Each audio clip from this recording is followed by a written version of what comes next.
Good evening.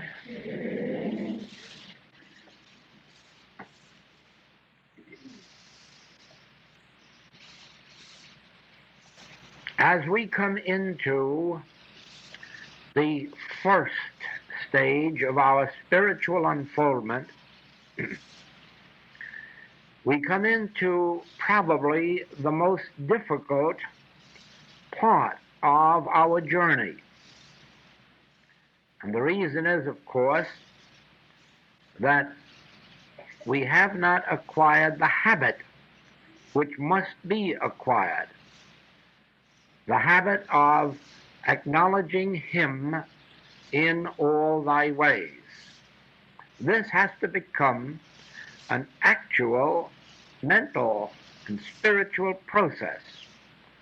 For instance, before we come to the first stage of our spiritual unfoldment, we are accustomed to arising in the morning and attending to our physical preparations, going off to business or school or market, living through our day with our affairs, and even retiring at night with practically not a thought, not a conscious thought of God.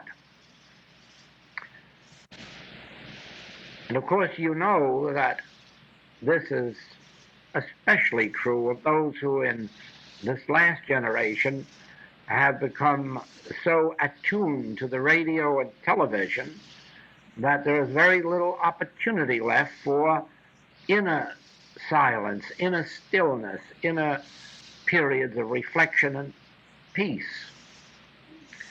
So it is that as we come to this first stage, it becomes quite a chore to awaken in the morning and remember not to get out of bed, remember consciously to remain there for a few moments and realize this is a new day. God brought this day into manifestation.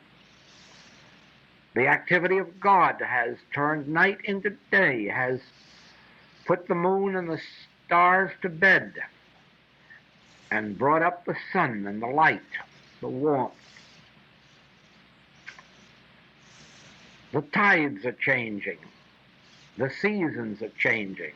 This is a whole new day. And all of this is brought about by the activity of God. Food is growing in the ground, fish in the sea, birds in the air, all by an activity of God. Is it not logical to suppose then that I too can be governed by God, or should be, and was intended to be? That I am as much a part of God's creation as the birds who are being fed and the fish that are being fed? That I am as much a part of God's creation as the sun and the moon and the stars that are being cared for? Yes, I give conscious recognition to the fact that God is governing this world, and I am a part of God's world, and therefore I am a part of God's government. I am receiving God's government. And then we are ready to be out of bed and up and about until we come to the breakfast table. And there must pause to realize that this food has been grown by the grace of God, whether it is in the form of wheat or cereal, or whether it is in the form of eggs or meat. Whatever form of food we are eating is a product of nature. And behind this physical nature, there is the activity of God. And therefore, we are eating by the grace of God, not by the grace of having enough money in our pocket, not by the grace of who's paying for it, but by the grace of that which grows and produces our food. As we leave home for work, whatever its nature, or even remain at home to work, and the ordinary problems of the day arise, We must turn within to remember, He performeth that which is given me to do. There is a He within me that is greater than he that is in the world. There is the presence of God closer to me than breathing, nearer than hands and feet. In other words, there must be a conscious recognition of the fact that regardless of what we have to do throughout the day, we do not have to do it alone. There is a He within us. There is a presence, there is a power, there is a divine grace that operates in us and through us to bring us home, to rest again at night. Throughout the day and throughout the night, we ourselves must learn how to acknowledge Him in all our ways, to keep the mind stayed on the remembrance of God. We ourselves must train ourselves to know that except the Lord build a house, they labor in vain that build it. If I have to go through life competing with 4 billion people, I'm lost. Unless I do have help from probably an unknown source and at least an invisible source. And the more I rely on this invisible source, the more I learn to rely on the Spirit within rather than on my human cleverness or brawn, the closer I am being brought to the second stage of my spiritual unfoldment. And this one is where, having realized God in a measure, having had tangible proof that now that I am placing my confidence in the infinite invisible, now that I am relying on an inner grace, now I start to become aware of my own lack, of virtue, my own lack of living up to the high standard of manhood in Christ Jesus. It is in the second stage, when I've already felt the presence and power of God operating in my affairs, that I commence to realize my unworthiness of this great privilege. And it is then that I go through the 10 Commandments stage of life, the Hebraic stage of life, when we become good humans, when we become almost perfect humans, when we start to look at those 10 Commandments and wonder, am I wholly honest? Am I wholly truthful?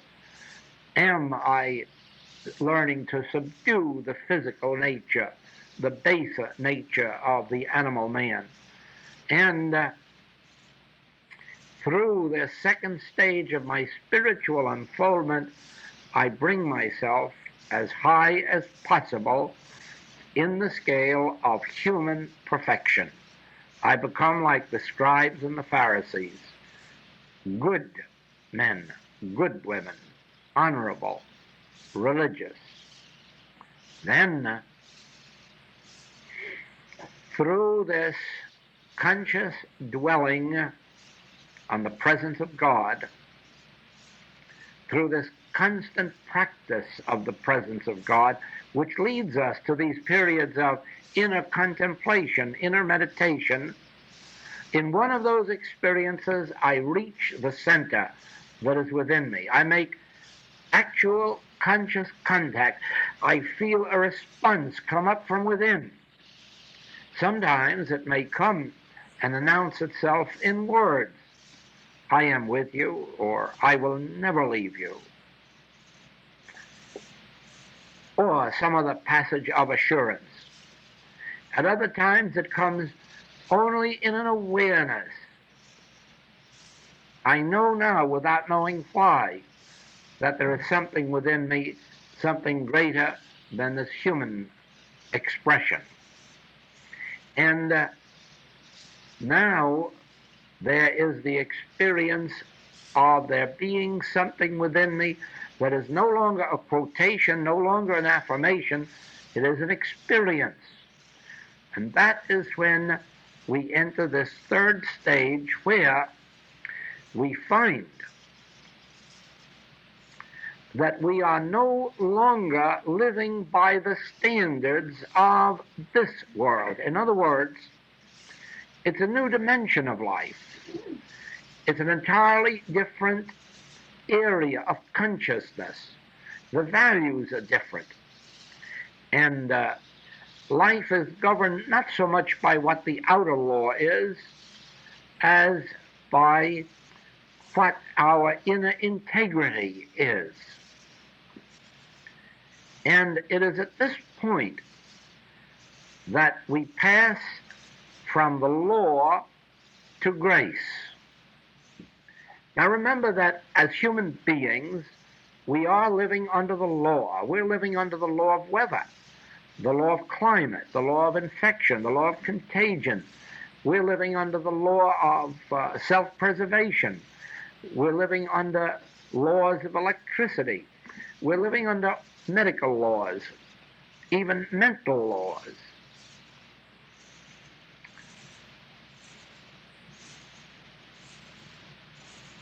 You know, of course, that until mankind is awakened, they are held in slavery only by mental power.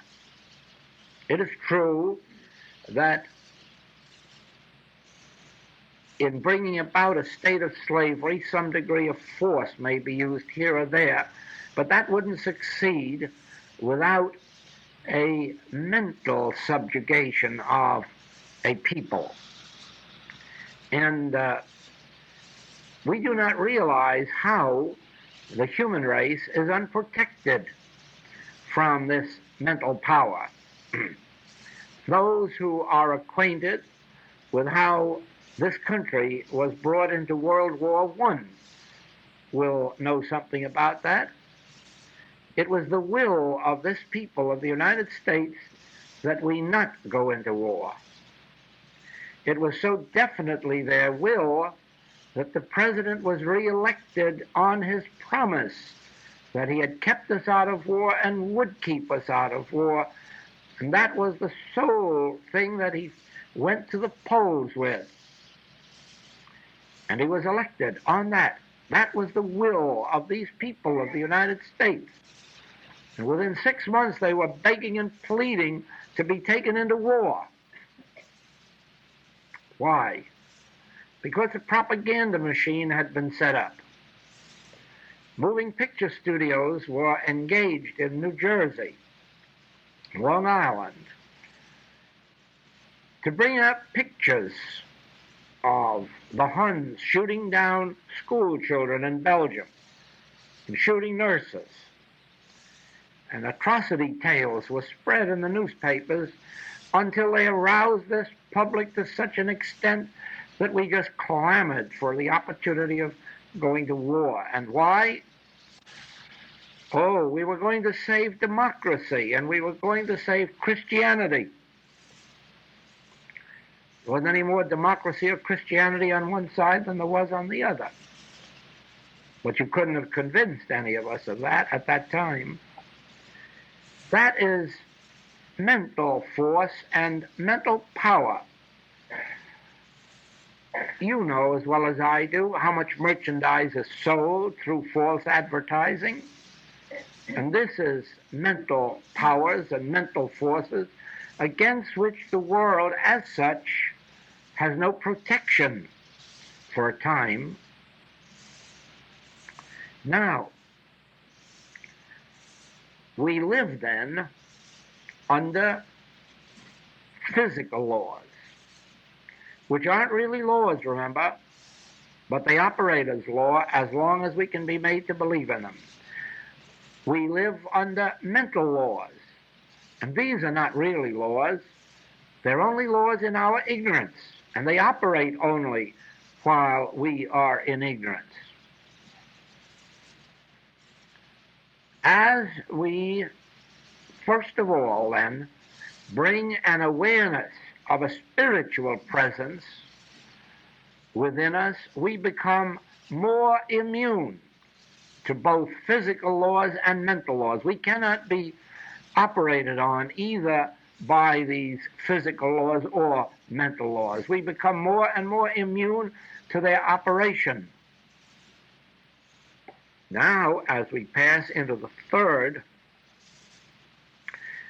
stage, we are at that stage in which Paul says, I can do all things through Christ, or I live, yet not I, Christ liveth my life. In other words, it's not I anymore, it's not me. It is this spiritual presence, this spiritual power that lives my life. And it cannot be influenced, it cannot be acted upon by physical laws or mental laws. It is immune to these because these are really not laws. They are theories, superstitions, beliefs, universal beliefs, beliefs in two powers. Just look throughout your human life and you will see that everything in your life is functioning on the basis of good and evil. There is good one day and evil the next. There is good in this experience and evil in this. Sometimes the very things that are good for us today are bad for us tomorrow. The very things that may be bad for us today are of no power tomorrow. In other words, we volley back and forth between the two powers of good and evil. But in proportion as this spiritual sun is raised up in us, the Son of God, these laws do not operate anymore. We are not receptive or responsive to them. And not only that, but we aid in nullifying them for others who may come to us. In other words, where there is light, it dispels darkness.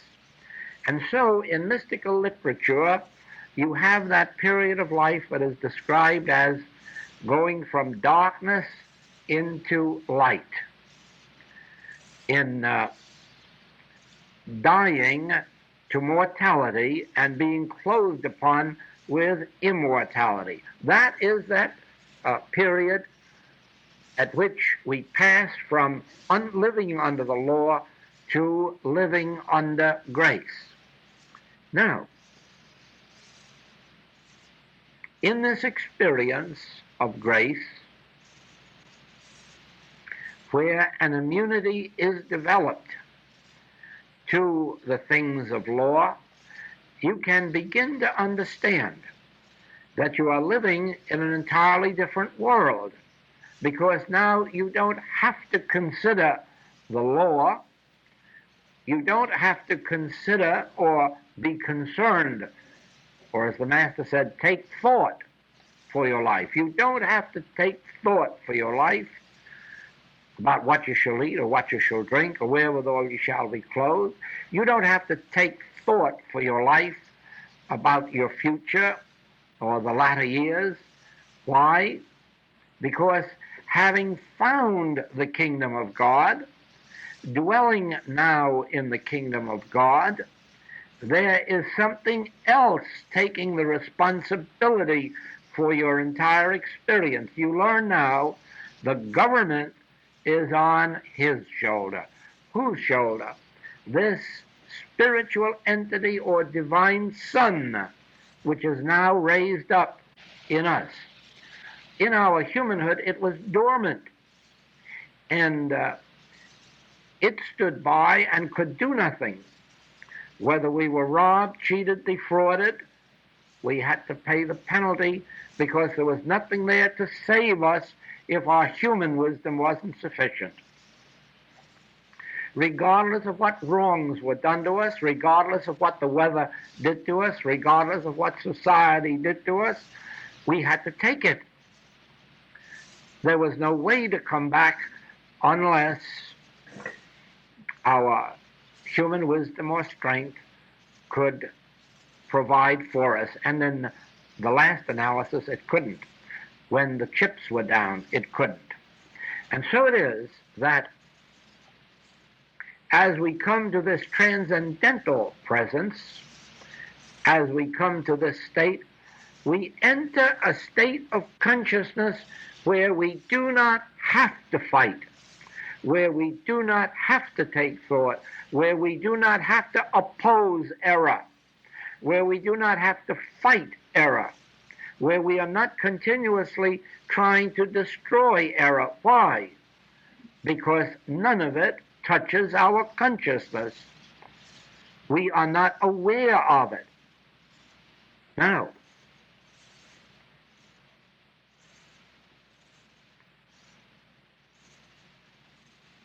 this third stage comes in one of two ways. It either comes suddenly and completely, and so that like Saul of Tarsus, we go blind or almost drop dead, and then awaken in not our Saul of Tarsus being, but as Paul. In other words, our old identity goes, and we are quickly in the new identity. When this happens, it has been the experience of every mystic of whom there is any record that the transition into Christhood or to spiritual sonship was only about 90%. In other words, about 10% of one's humanhood remained. Paul referred to this as the thorn in the flesh. This thorn in the flesh is that 10% of humanhood that will not depart from us.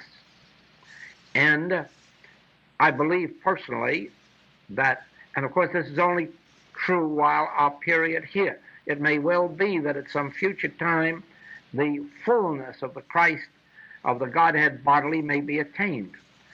But so far as is known, no mystic has attained 100% of his spiritual identity, and my personal belief is that it is for a reason. I believe that it is that 10% that remains that makes these mystics live their lives in the world for our benefit. In other words, instead of just going away and forgetting all about us, we are still a part of their consciousness, and they have enough humanness left in them to say, well, let me share this treasure that I have found and help you out with it. I am afraid that without that 10%, they might utterly leave us and say, I never knew you. At least that is my conviction. But one thing is certain, that 10% is always around. It's like a shadow in the back there, and sometimes gets much more annoying than Paul's thorn. However, we aren't concerned with that because that can be taken gracefully and in view of the 90% which is so wonderful. However, the second way in which this spiritual experience comes is in a small glimpse of spiritual reality, a tiny or momentary glimpse, and then it's gone. And then later, sometime later, it comes again, and it may come a little bit stronger. And so it may gradually grow on one and in one, and probably be 10% of Christhood and grow by tens or ones or twos. And during that period, there is the distress. That period is a difficult one if it comes that way, because here you have in those glimpses the experience of what spiritual living can be. And yet you have the frustrating experience of not being able to maintain it, not being able to sustain it, not being able to live in it continuously. And so it is that there is a need, a requirement for patience until the sun has been more fully raised up in us. Now, the world at the present time is entering the second stage of spiritual unfoldment. The world, regardless of where you travel or what country you're in, you will find that this world is entering that second stage of perfect humanhood or better humanhood. And you can see this in all of the signs. For instance, the better care that the world is taking of its working people, the better care that it is taking of its poor, of its sick, the change in the ideas of prisons, mental institutes, the greater degree of humaneness in the treating of prisoners and of the mentally sick, in the greater protection from want that is given to those who never in their workaday world could attain economic freedom. You find it in this willingness to, well, that began probably with the League of Nations and is now in the United Nations, and with all of their failures, is nevertheless leading us to a place where there will be more government by mediation and conference table than by warfare. This all, remember, is represents higher and higher degrees of humanhood. The fact of less strikes in our entire Western world, of greater mediation in that direction. All of these things show the greater desire to wipe out crime. You'll notice right now the great drive that there is to wipe out the narcotic trade, the illegal narcotic trade, and thereby stop this continuance of bringing about drug addiction. Now, some years back, it seemed to have been nobody's business that this was going on. It just went on and went on and went on, and in most countries. But some 20-odd years ago, this subject was taken seriously in England, and the illegal drug traffic has been eliminated. At least 99% of it has. And drug addiction is down to where their last year's figures showed, in a population of 40 million people, 168 drug addicts. That's less than we can find on one street in some of our cities. Now, they found the way to eradicate it. And certain interests over here have prevented its introduction into the United States, in spite of the fact that there is a public clamor for the eradication of this trade and of this addiction. But at this present moment, these authorities that have been heretofore successful in keeping us from solving that problem, for reasons which you can guess, are gradually losing out. And the method tried and proved in England is now being introduced into the United States. It is true, it is being introduced with opposition from certain quarters, but on the other hand, it is being introduced because the mass of our citizenship is sufficiently interested to really be forcing the issue. And so it is.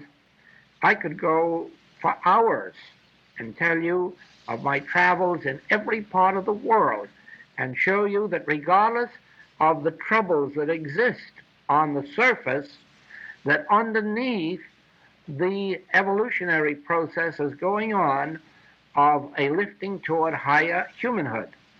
And you may for the moment say, what about Africa? And Africa is one of my best proofs, because the conditions that existed there are being broken up. And even though they're being broken up with some bloodshed, so was our American Revolution brought to its climax with bloodshed. So was our Civil War. So was our Spanish-American War. As long as we are not completely in the second stage, the only way of solving some of these matters is with force. But notice that in spite of that, in spite of the force, that greater freedom is reaching a greater number of people. Notice also that parts of the world that our Western world never concerned themselves with years ago are now our concern. Notice also that places where there are large, hungry populations are receiving more care and attention from the Western world than would have been true in past. In other words, it is really and truly so that we as a world are entering that second stage. Probably one of the reasons for it is that so many more people are entering the third stage, and they are the ones who are influencing the mass consciousness, lifting it up, shall we say, lifting up the Son of God in human consciousness. Now, if I be lifted up, shall draw all men unto me. In other words, in proportion as I myself am lifted up into divine sonship, do I attract those to me and lift them into some measure of that sonship. So it is then that we, in whatever degree we are raised in spiritual sonship, in spiritual harmony, we are dragging up every part of this world with us in some measure. And that gives them the opportunity of grasping and going forward. I am fully convinced that the only reason we are now finding the large audiences that we find for this spiritual work, and without sending for anyone, without advertising, is that human consciousness itself is crying out to be lifted up. And of course, the first stage it has to be lifted into is the second stage of better humanhood, and then from there on into the depth of humanhood, into our spiritual identity. Now watch this, because every bit of our spiritual life is going to follow this pattern. In our first metaphysical life, if we are wholly honest with ourselves, we will admit that our desire is to attain health instead of sickness, abundance instead of lack, companionship instead of loneliness, freedom instead of slavery, harmony instead of discord. And it is for this reason that our earliest stages of this life result in exactly that, an improved state of humanhood.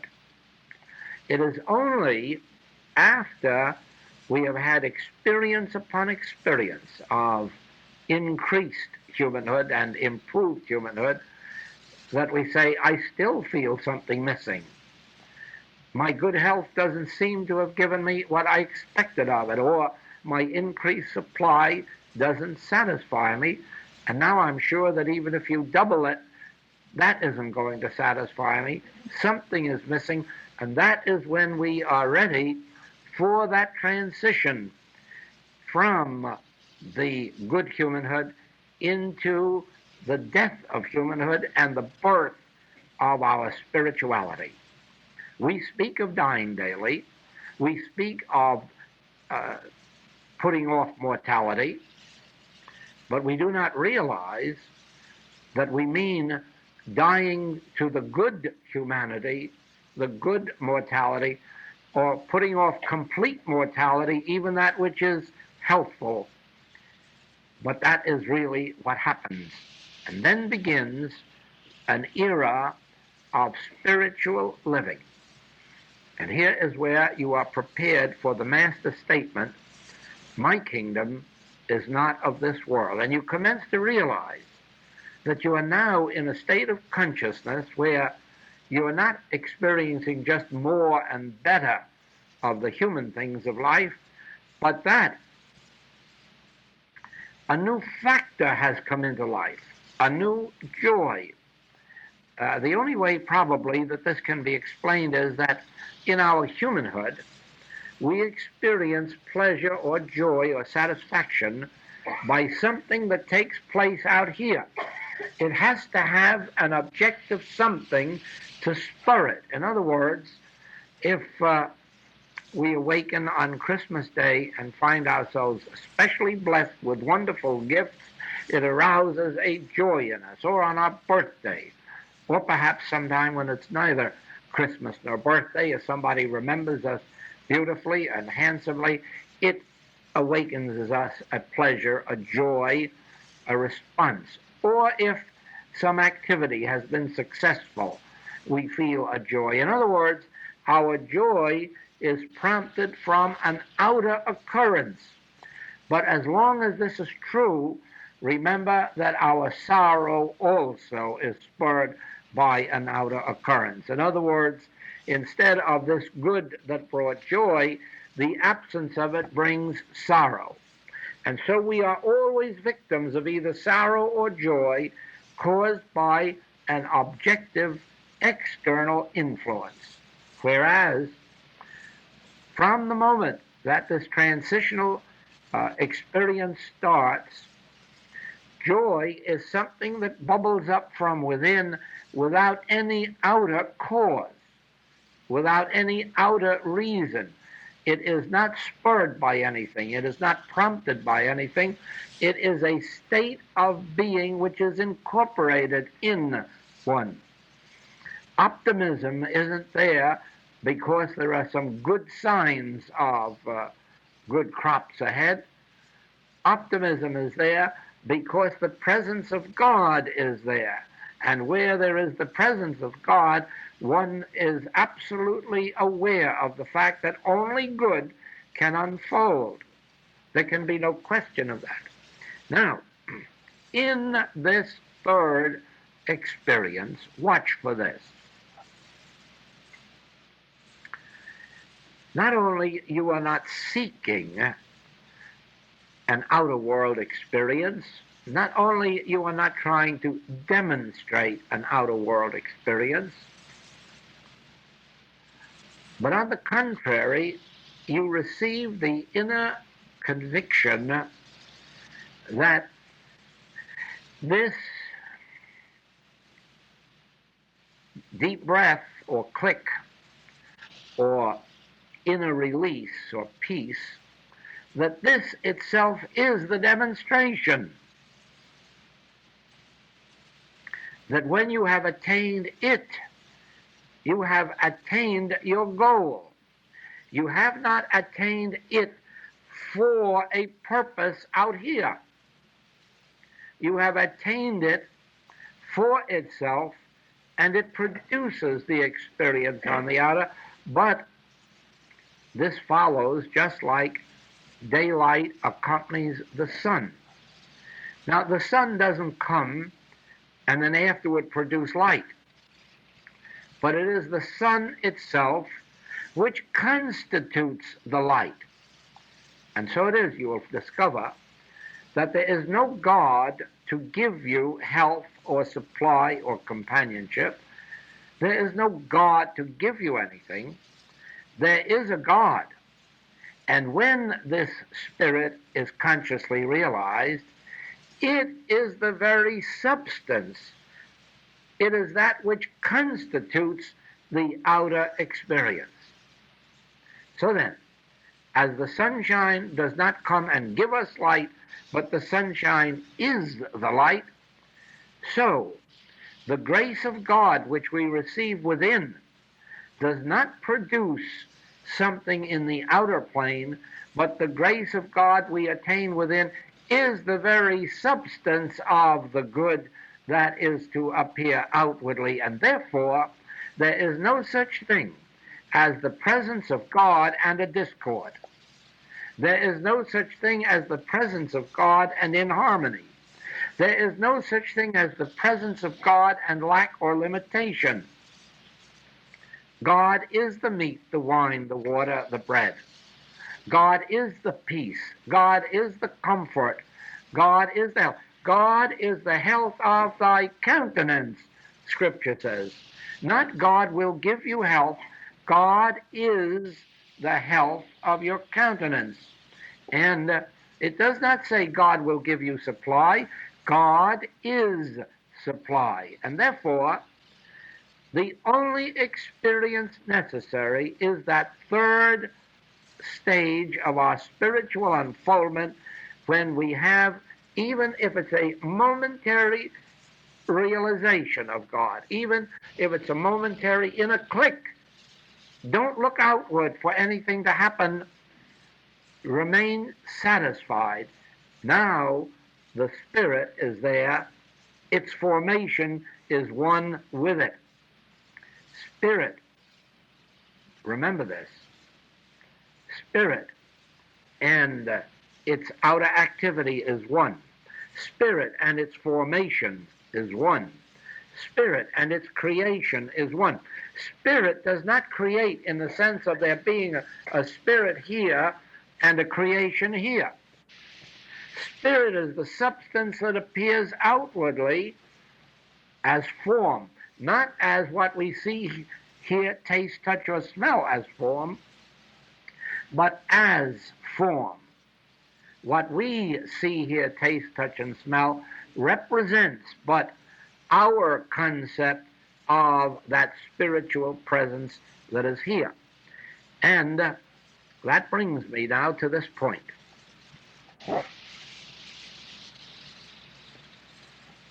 In our healing work, we have specific principles of healing. And yet, throughout the writings, I assure you that these principles won't heal.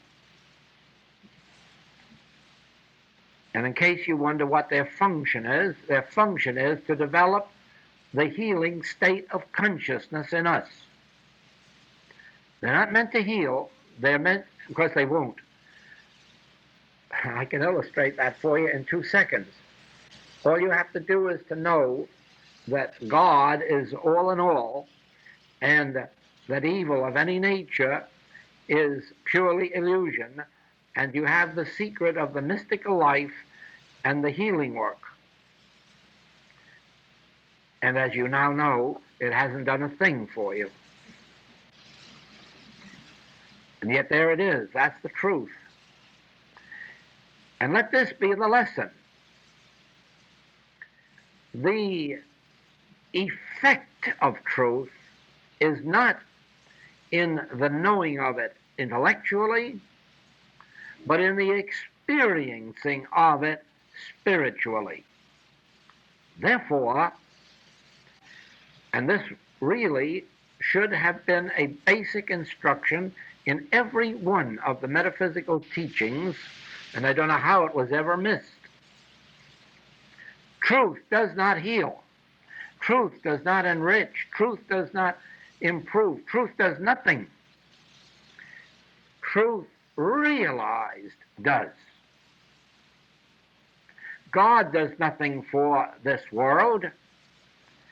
This world has been eaten up with wars, with disease, with famine, with plagues. You don't notice God being much concerned about it.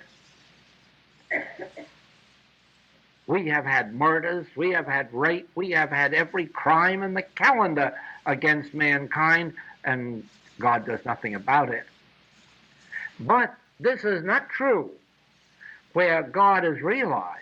Then God does something about it. God prevents it, or heals it, or reforms it. In other words, it isn't God that does it. It is the realization of God that does it, or what is called spiritual discernment. Therefore, the letter of truth, which is so necessary, is necessary not to heal or correct or reform. It is necessary to bring about an evolution or an evolving of our consciousness from its material base to its spiritual base. In other words, if we abide in this truth that God is closer to me than breathing, nearer than hands and feet, that I and my Father are one, and all that the Father hath is mine, and because of omnipotence, omnipresence, omniscience, what we call this mesmeric dream, this mortal sense, is not power. Now, as we would abide in that, live with it, keep it active in our consciousness, it changes our consciousness from its material base, brings it over to a spiritual foundation, and then the miracle that happens is this: we are given the power of discernment. And that means exactly this. If I look out here with my physical eyes, I'm aware of men and women. And I'm aware of young ones and middle-aged ones and old ones. And I'm aware of sick ones and well ones. But you see, that is not the truth of being. That is why sin, disease, death can go on and on and on and on, because we see only with our eyes or hear only with our ears, and we perpetuate this picture. But now, let an individual appear who has been given some measure of this grace or spiritual discernment, and he does not look out here and judge according to appearances, but always through this spiritual faculty, he or she is able to discern you as you are, the spiritual reality of you, not just a cliche, not just a statement out of a book, but an actual discernment that reveals that you in reality, in essence, your real being is God. God manifested and expressed. But this is not a statement. This is an actual discernment of something that's out there and just as tangible as your physical appearance. And it is this discernment of your true nature, your true identity, that brings to light the healing, the health, the supply, whatever appears to be lacking. What it really brings out is it raises up the Son of God in you. It doesn't heal you of anything. It doesn't reform you of anything. It doesn't supply you with anything. It raises up the Son of God in you. And when the Son of God is raised up in you, it functions. I live, yet not I. Christ liveth my life. Christ, that's the Son of God. And so when your divine sonship has been raised up through the power of spiritual enlightenment, that is, the consciousness of an individual, always remember, it is the consciousness of an individual that does it. There has to be a Moses of spiritual enlightenment, of spiritual discernment, to get the Hebrews out of slavery under Pharaoh. Pharaoh has the army. Pharaoh has the power. The Hebrews have nothing but weakness and slavery, ignorance, poverty. And Moses has got nothing except the grace of God. And with the grace of God, he does what an army couldn't have done. He gets those Hebrew people out of Egypt, out of Pharaoh's power. And he does it without an army. He does it without force. He does it by an inner grace. There has to be a Jesus Christ to heal the sick, to raise the dead, to forgive the sinner.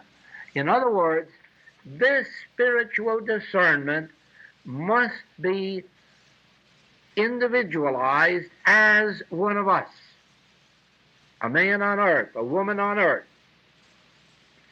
and it can be 1,000,000 men and 1,000,000 women. The more there are, the sooner the entire world will be spiritualized. But remember that the power of resurrection, and that is the name of this class, the power of resurrection is in the Son of God. And the Son of God is your true identity and mine.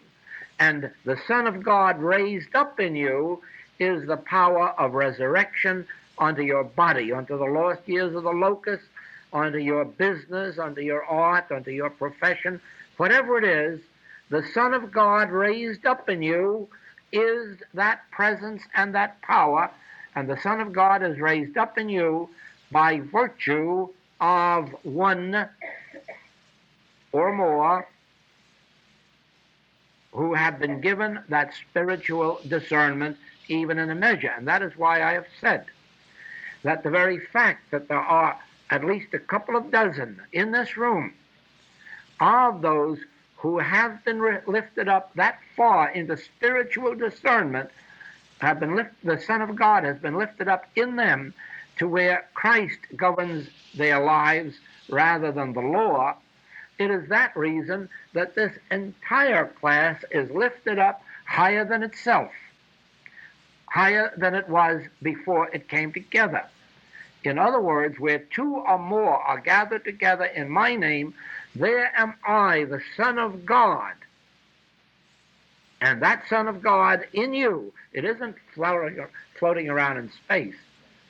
The Son of God, when it's here, is here in you. And so it is. The raising up in you of the Son of God is the attainment of your demonstration.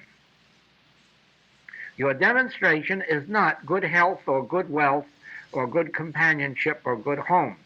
Your demonstration is not freedom. Your demonstration is the raising up of the Son of God in you. And it is attained through the first stage, in which you make yourself consciously aware of the presence and power and influence of God. Entering the second stage, where you realize your inadequacy as a human being, and you consciously make effort to fulfill yourself in those 10 commandments and make of yourself a worthy human. And with the combination of these two, this transitional experience of the raising up of the Son of God in you takes place. When it does, and even in a measure, you have this experience, this feeling of the presence, you can then say, I live, yet not I. There is a spirit in me that doeth the work. The Father within me, he doeth the works. The Father, the presence, goes before me to make the crooked places straight. This presence goes to prepare mansions for me. I of my own self can do nothing, but oh, the Father within me, he really doeth the works. And I abide in stillness, in quietness. I abide in peace, knowing that as I go about my work all day long, there is another presence working with me, in me, through me, an invisible, and an outer sense, an intangible, but a very, very real substance, activity. And I, in my own work, in my own life, I call it grace. Grace. I call it a living by grace. I call it all things being done by grace. My class being brought together by grace, not by power, not by might, not by advertising, not by cleverness. A grace brings those together, just those together, who can receive and respond what is poured out through me. By grace, publishers are raised up who publish the writings. By grace, all of these things have transpired in my experience because there never was enough of humanhood to go out and bring them about. So it is, I know, through this experience and the experience of those with whom I've worked these many years, that the raising up of the Son of God in them is the full and complete demonstration. Beyond that, we need not go. In other words, as long as I can feel, as long as I can have the awareness of the presence of God in me, my life is fulfilled, even if I should be commanded to go without purse or script, as indeed I have been at times in my life. Still I arrive, and so do you.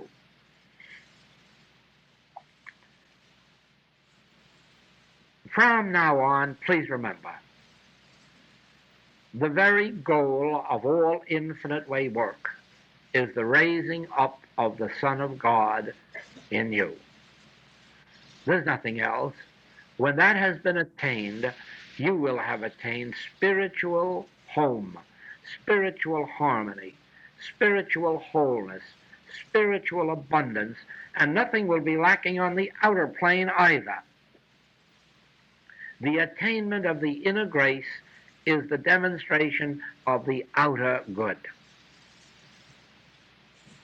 Do not let your thought dwell unduly or with concern on the outer phase of the demonstration, but rather maintain yourself wholly in the realization that the goal is this raising up of the Son of God in you.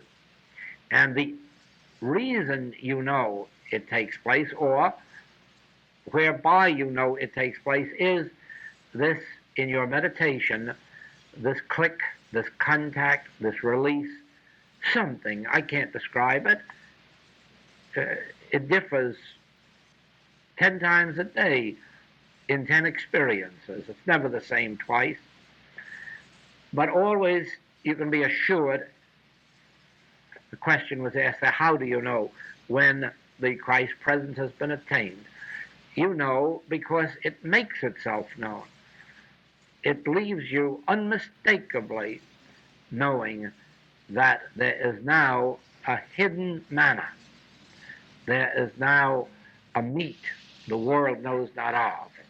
There is a being, a presence, a power, an inner joy that outer circumstances cannot take from you.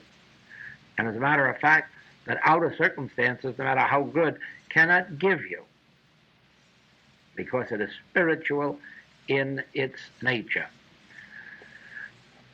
In healing work, then, you give your treatment, and we will take up our treatment before this week is over. You'll give your treatment as conscientiously as you can, but you will realize that your treatment isn't meant to heal anybody, and it won't. Your treatment is aimed to lift you to the state of consciousness in which you discern Christhood, in which you discern the spiritual presence. And that's all you have to do. When you've attained that, when you have that feeling of that inner peace, the harmony, the thing will take place on the outer plane. Well, here we are again, and